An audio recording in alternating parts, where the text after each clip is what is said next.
Assalamualaikum warahmatullahi wabarakatuh. Lagi di rumah, lagi santai dulu karena Idul Fitri ya. Mohon maaf lahir batin. Nah ini saya mau share 3 alat kalau misalnya kalian pingin punya kedai kopi tapi nggak mahal-mahal amat ya buat beli produk atau nggak beli-beli alat-alatnya ya. Basicnya sih sebenarnya kalau misalnya kalian pakai manual brew atau V60 kalian cukup punya teko, kompor ya, sama alat V60 sama server aja. Sisanya gelas-gelas kecil lah ya. Tapi kalau misalnya kalian pingin ada variasi yang lain, kalian bisa pilih ada Vietnam Drip. Vietnam Drip ini juga bisa jadi 3 menu ya. Yang pertama kalian bisa bikin kopi susu Vietnam Drip, misalnya terus kopi susu, enggak kopi susu ya, tapi satu lagi misalnya kopi hitam pakai gula aren, tapi basicnya pakai Vietnam Drip, atau enggak mau bikin es kopi susu Vietnam Drip. Ini jadi berapa varian tuh. Dan kalian kalau misalnya pernah ke kafe atau jalan-jalan main ke kedai-kedai kecil juga untuk model kayak gini bisa jual di atas 15.000 ya rata-rata. Mungkin kalau misalnya kafenya agak gede bisa di atas 20.000 untuk Vietnam Drip. Kalian gelasnya juga pakai yang agak bagusan kalau misalnya mau pakai merek Duralex, kalau enggak pakai merek Maxim ya. Ini bentuknya lucu. Terus ini mau kapot kalau misalnya kalian mau bikin es kopi susu yang udah lumayan proper tapi nggak mau beli mesin jutaan gitu. Kalian beli mau kapot. Nah, saya kasih saran aja kalau misalnya mau kapot itu jangan bingung sama wah harus bikin pakai krema kayak gitu. Ah, itu agak repot karena si ini tuh tidak stabil. Mau kapot tuh nggak stabil ya karena tekanan juga bisa beda-beda. Meskipun takarannya sama. Kalau kata saya, biang kopi yang ada di sini, udah nanti bikin dulu dalam satu botol. Misalnya bikin aja 250 mili, baru nanti di mix buat bikin kopi susu katakanlah 1 liter gitu kan. Nanti tinggal dibagi-bagi. Sistemnya stok aja, ya. Nggak usah kayak fresh kita pakai mesin. Kita harus sadar diri bahwa alatnya juga nggak mahal-mahal amat. Jadi kalau misalnya mau bikin fresh, kayaknya kerepotan nantinya. Nah, satu lagi kalau misalnya mau bikin, kalau yang ini kan bisa segala ya. Misalnya base kopinya mau bikin nanti mocktail, mau bikin mocktail juga banyak. Misalnya base kopi mocktailnya ya, tinggal dikasihin sirup lemon atau nggak dikasih sirup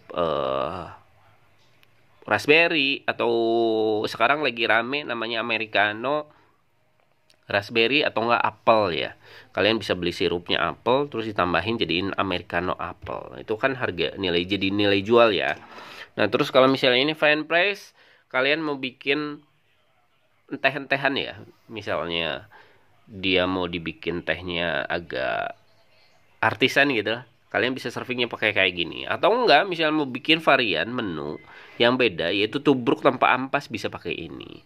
Kalian bikin ceritanya sedikit lah kalau di kedai ya biar harganya itu menyesuaikan. Maksudnya kalau kopi tubruk kan harganya murah nih, start dari 5.000 sampai 7.000. Kalau pakai kayak gini karena kalian bisa kasih cerita atau enggak beansnya pakai beansnya yang eh kalian bisa pakai di manual brew gitu tapi nggak dibikin pakai V60 ataupun pakai alat-alat manual brew yang lainnya tapi pakai french press. Udah simple aja, nggak usah ribet-ribet, namanya juga jualan.